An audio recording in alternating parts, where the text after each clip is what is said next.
দর্শক আবারও কিন্তু আমরা দেখতে পাচ্ছি ধাওয়া দেওয়া হয়েছে আন্দোলনকারীদের এবং ধাওয়া দেওয়া পুলিশ ঠিক বাংলা মোটরের অভিমুখে কিন্তু নিয়ে যাচ্ছে।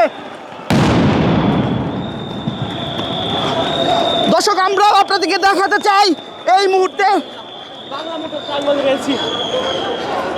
ইনকিলাব মঞ্চের সাথে পুলিশের যে ধাওয়া পাল্টা ধাওয়া চলছে তার সর্বশেষ চিত্র আপনারা দেখছেন যে পুলিশকে কেন্দ্র করে ইট নিক্ষেপ করা হচ্ছে, পুলিশও সাউন্ড গ্রেনেড নিক্ষেপ করছে, এমন একটা পরিস্থিতি কিন্তু বিরাজ করছে।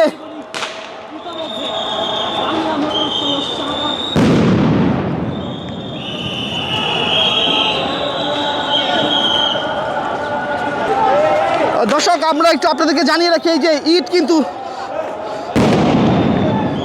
ছুড়ে আসছে আমাদের দিকে এবং দেখতে পাচ্ছি পুলিশের সদস্যরা তারা এগিয়ে চলছে ধাওয়া দিতে দিতে বাংলা মোটরের দিকে এবং বাংলা মোটরের ঠিক মোড়েই কিন্তু অবস্থান করছে আন্দোলনকারীরা এবং সেই চিত্র কিন্তু আপনারা দেখতে পাচ্ছেন।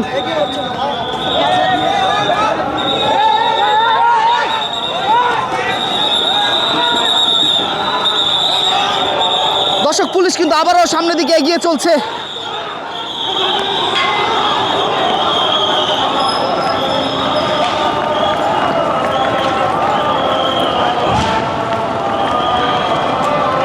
টানা তৃতীয়বার অর্জন করেছে দেশের সেরা সুপার ব্র্যান্ড স্বীকৃতি বসুন্ধরা টিস্যু।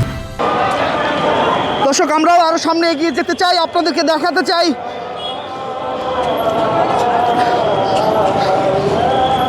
হাদি হত্যার সুষ্ঠু তদন্ত জাতিসংঘের কর্তৃক চিঠি প্রেরণের দাবিতে গতকাল বিকাল 5টা থেকেই কিন্তু আন্দোলন করে আসছে ইনকিলাব মঞ্চ এবং সেই ধারাবাহিকতায় আজও কিন্তু তারা যমুনার সন্নিকটে হোটেল ইন্টারকন্টিনেন্টের সামনে তারা কিন্তু অবস্থান করে। সেখানে এক পর্যায়ে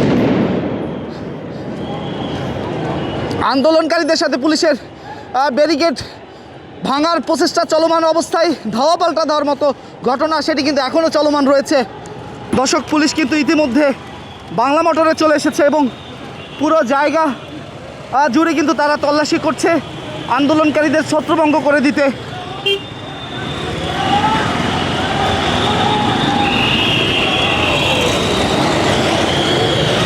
দর্শক ইতিমধ্যে পুরো বাংলা মোটর কিন্তু এখন পুলিশের নিয়ন্ত্রণে। এই জায়গাটিতে যারা আন্দোলনকারী ছিল তাদেরকে কিন্তু ইতিমধ্যে ছত্রভঙ্গ করে দেওয়া হয়েছে।